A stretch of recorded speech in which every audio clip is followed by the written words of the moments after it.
Most people rent by asking two questions. Is the monthly rent affordable? And is the commute reasonable?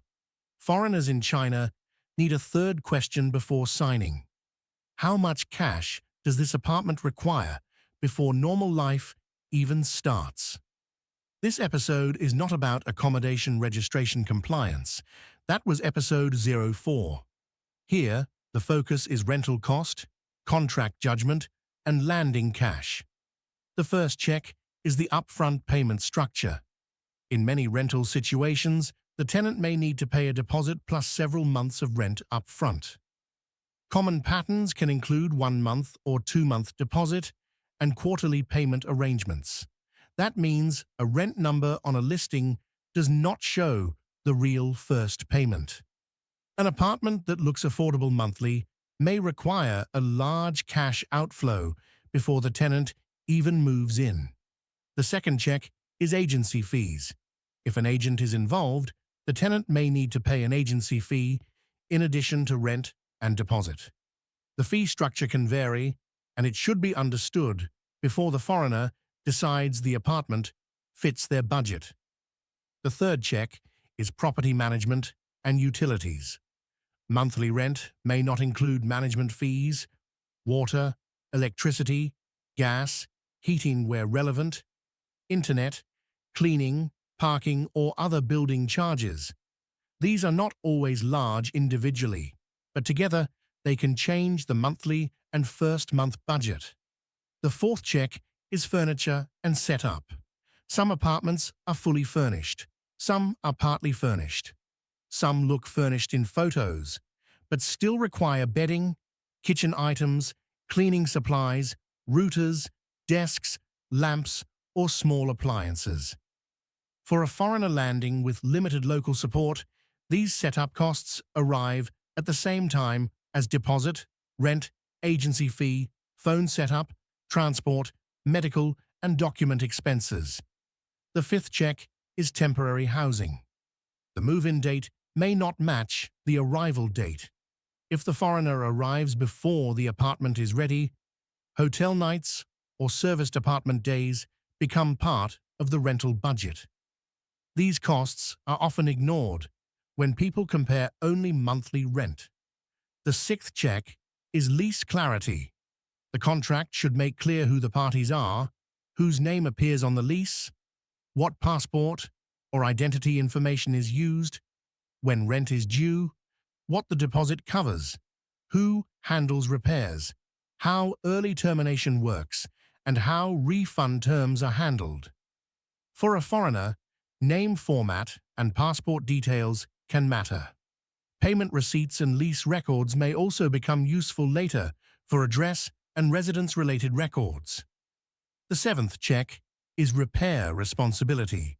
If something breaks after move-in, who pays? The tenant, landlord, property office, or previous tenant. This should not be left to a verbal promise that disappears once the lease is signed. The eighth check is whether the apartment fits the real-life plan. A single worker may prioritize commute. A founder may need access to clients, office, bank, and tax service providers. A family may need school planning, larger space, and stable address records. The cheapest suitable-looking apartment may not be the best landing decision if it creates time, transport, school, or record problems later.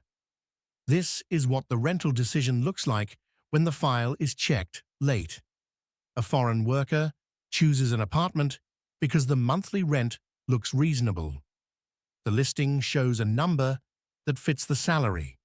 The commute is acceptable. The photos look fine. Then signing begins.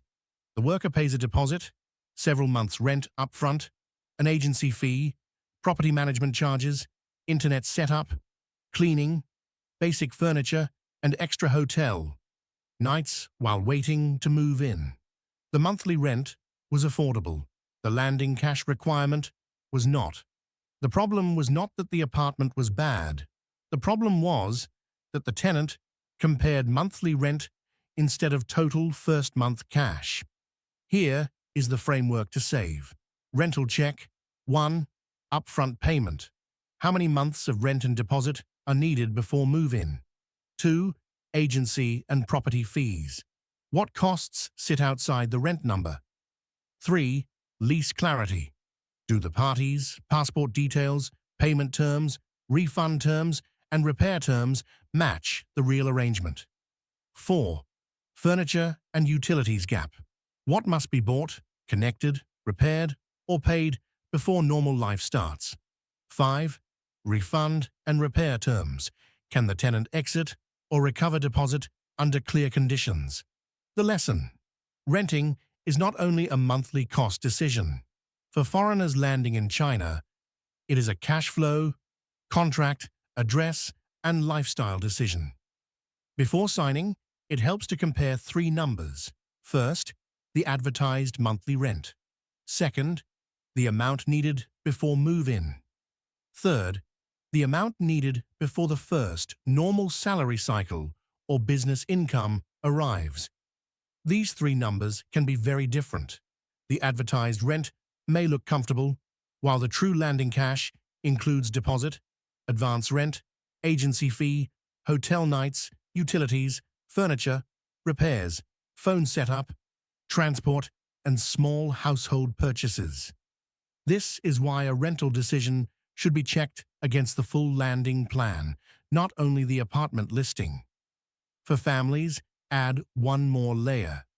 The apartment may affect school commute, child routine, available space, and the timing of a later move.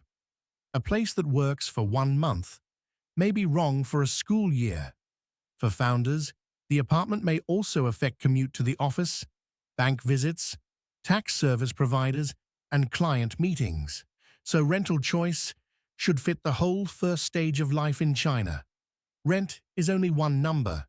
The first month in China is a setup month, and the real cash need can be much higher than monthly estimates suggest.